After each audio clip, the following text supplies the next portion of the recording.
Welcome to UTS Startups Confessions.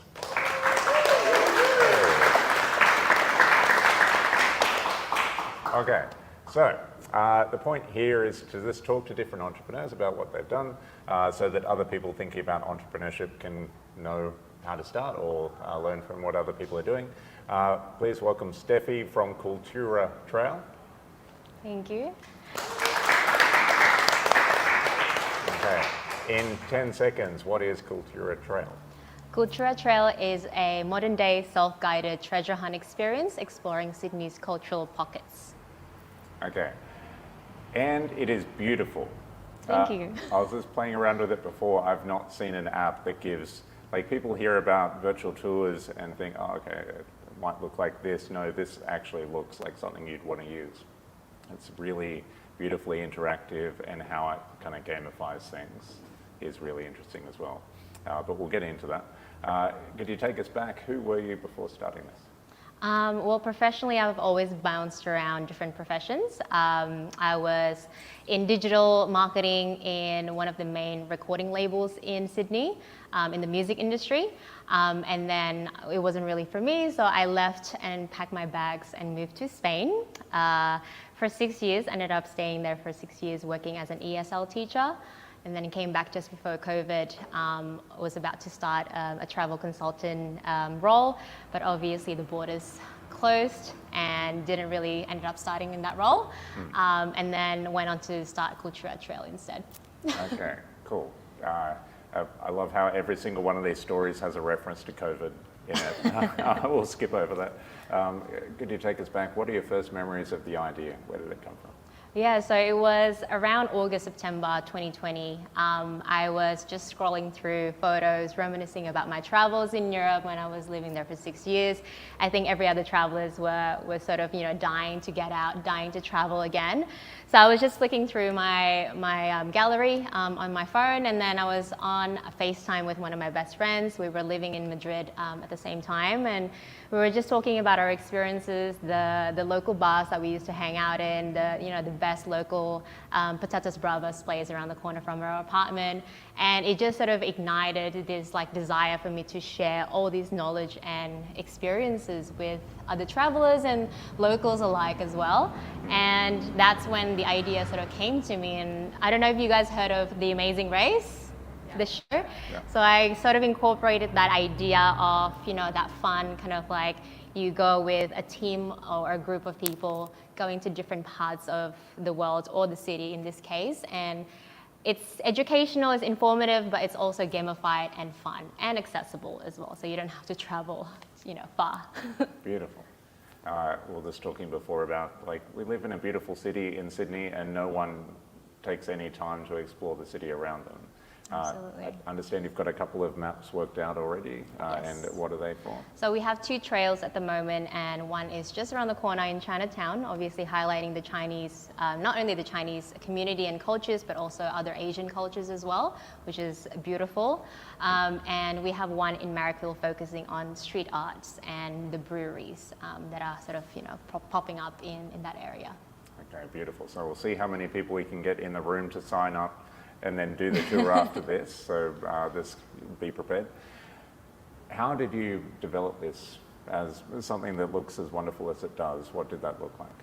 A lot of research, a lot of reaching out to people who have done it, who have gone through the whole web design, coding and customizing everything, hard coding everything. As a non-tech founder myself, it's always a very intimidating venture or sector to jump into. So I did a lot of research, a lot of reading, just reaching out to people on LinkedIn, which I thought would be, a really good sort of sounding board. But yeah, and then I just reached out to a bunch of people, web agencies in Upwork. So I ended up hiring one offshore.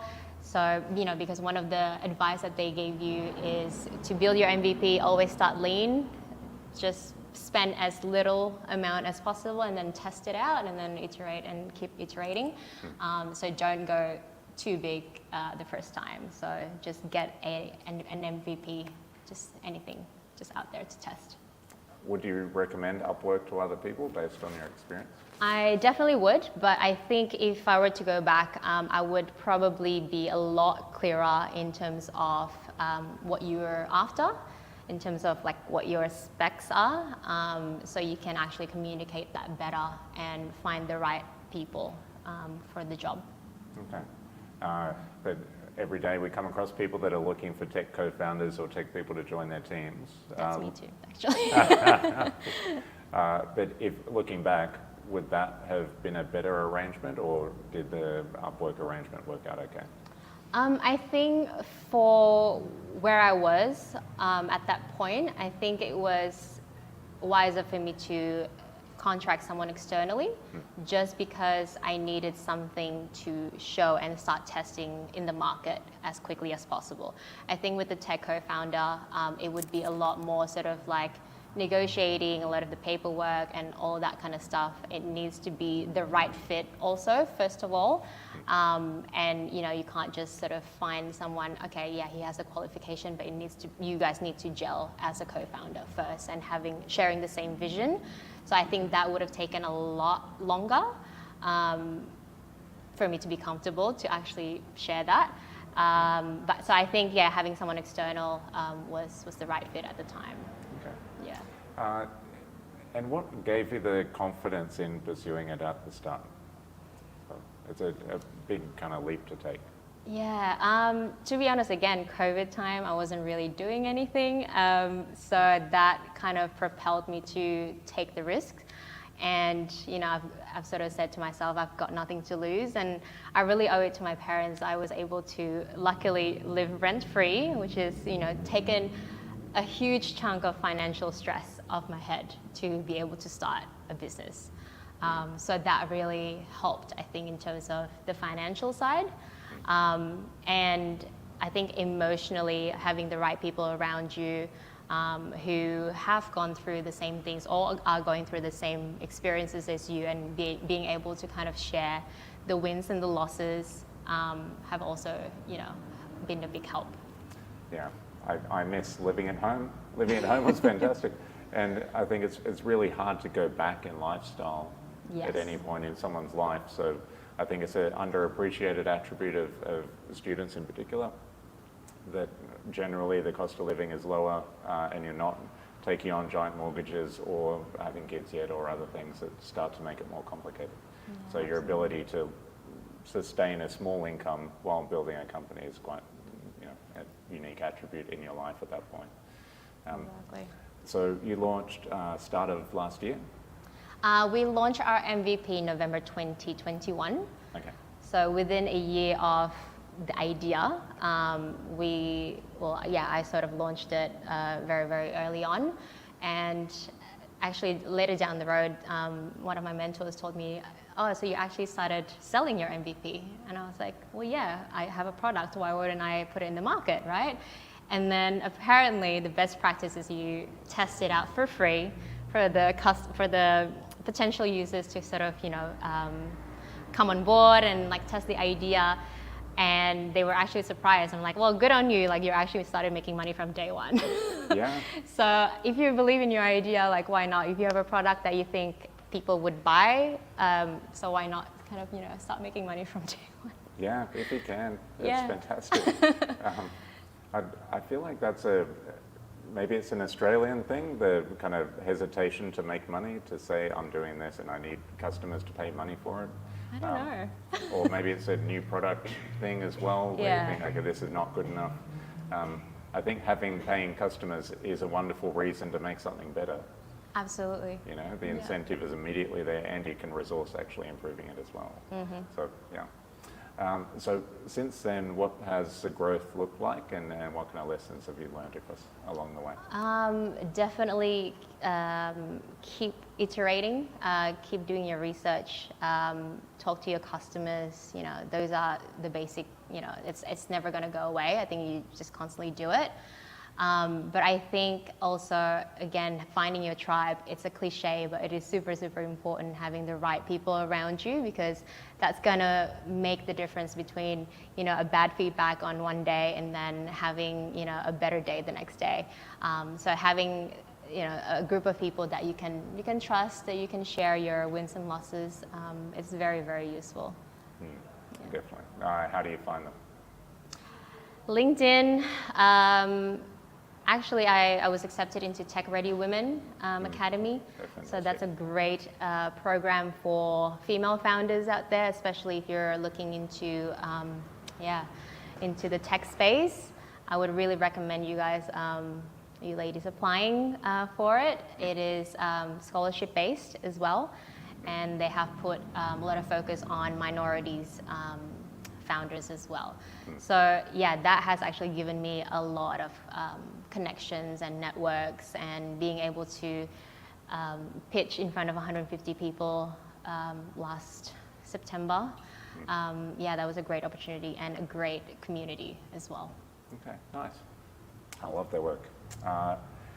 So I'll finish up. I'll say, so this is your first company? Yes. Okay, how has running this changed you as a person? It's changed me a lot, obviously. I think to be able to believe in myself a little bit more, I think I've built a lot of self-confidence and self-belief in running this business or starting this business in the first place. So like even 3 years ago, if someone told me like you're gonna run a startup, a tech startup, I would be like, that's an insane idea. Let alone like being here, being interviewed by you, Mari. It's definitely been a treat, and it's definitely grown. I've definitely grown for the better for it. Beautiful. And I just love the idea of all the people walking past behind us, myself included, that have no idea what they're walking past in different precincts around here or wherever they're going to as well. That there will be a solution one day that is entertaining, informative, taps into the history in a place, and is well adopted and well regarded by a lot of people. So it sounds like you're well on your way to getting there. And you'll have another 50 or 30 people from the room on here by the end of tonight, and a bunch of people at home as well. So where should people go to find out more?